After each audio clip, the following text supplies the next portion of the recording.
On the line, I have Theresa Caputo, the Long Island medium. How are you?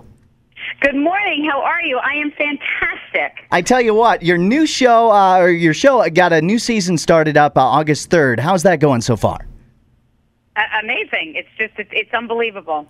Well, we were just in Vegas, so those are the episodes that have just aired. And I don't know what's coming up because as you guys are all sitting with your box of tissues on your couch, so is Larry and I. We're watching the episode the first time right along with you guys, so bawling our eyes out.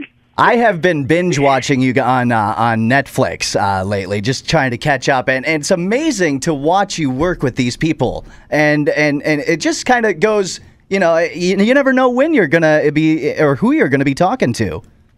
Exactly. That's the whole thing. And people always say, this show is amazing.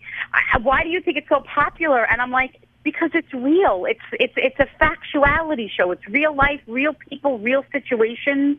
There are things that this is how it happens. It's crazy, I know, but it is what it is. It's amazing. It is. Now, when did you discover that you were a medium? Well, I wasn't until my late 20s. I actually, from the age of 4, I thought it was normal that people saw people standing at the end of their bed, heard things that other people didn't. I used to say to my mom all the time, I don't feel right, I feel different, I don't feel like I belong, I feel different than everyone else. And my mom was like, listen, you're not adopted, there's no reason why you should feel that way, knock it off. Because or else that would be a natural emotion. Sure. And we could understand why. And then my anxieties became really bad in my late 20s, right after I had Victoria and Larry.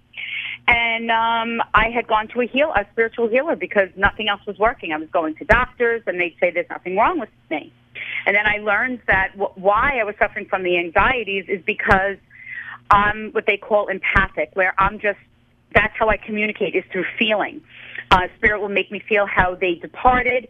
Spirit will make me feel how the person is feeling with the loss of their loved one.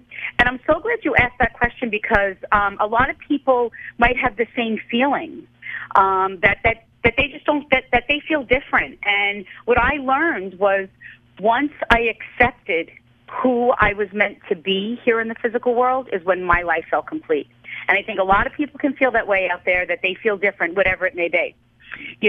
With feelings, emotions, maybe it's a job, maybe it's a relationship. And you have to just embrace who you are. And that's the other thing, what I do speaking to people that have died is so much more than that. It restores people's faith. Maybe it is a religion. Maybe it's in themselves and family. Families reunite together after not speaking. It's just an amazing gift that I have. Absolutely. Now, when you're talking, I know you do readings for individuals, but you also, for your show, when you come to the Tyson, how's it different doing a big event center compared to a one-on-one reading? This is going to be just like a group reading. That the bottom line is I can only channel so many souls in a certain amount of time. Sure. So whether there's 5 people in a room or 5,000, it's up to Spirit. And what happens is, because this is going to be an experience of Spirit validating that what you're experiencing is real, you're not crazy, they're just little hellos from heaven, and to embrace those. And that there truly is more to life than just here in the physical world, because that's what you're going to witness at the experience. It's going to be life-changing. And you're going to also, Spirit might not speak directly to you, but you will hear and witness things that go on that you might be able to connect with your own loved ones. That's the amazing thing about the experience. And you will feel and know that your loved ones are with you. You will leave that theater feeling different in a positive way.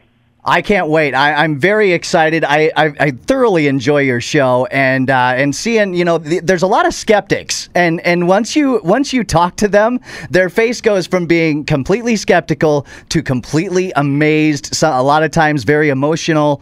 It truly is amazing. Yeah, because that's the thing. I get, and more importantly, respect the fact of skeptics. There are common things that Spirit talk about, and it is what it is. But then Spirit talks about things that there's no way that nobody else would know. There's things that you can't Google. You most certainly can't read off of somebody's body language.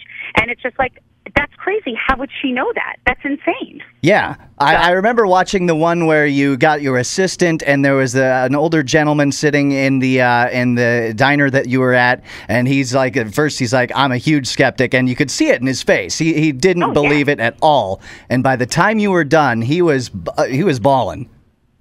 Yeah. I mean, because his parents were talking about something that they literally just came from clearing out a storage unit. Yeah. Yeah.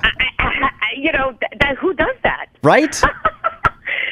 Unreal. That's it. I hope you're going to come down and witness firsthand the experience. I definitely am, because I'm completely interested in this, and I cannot wait to check out the show.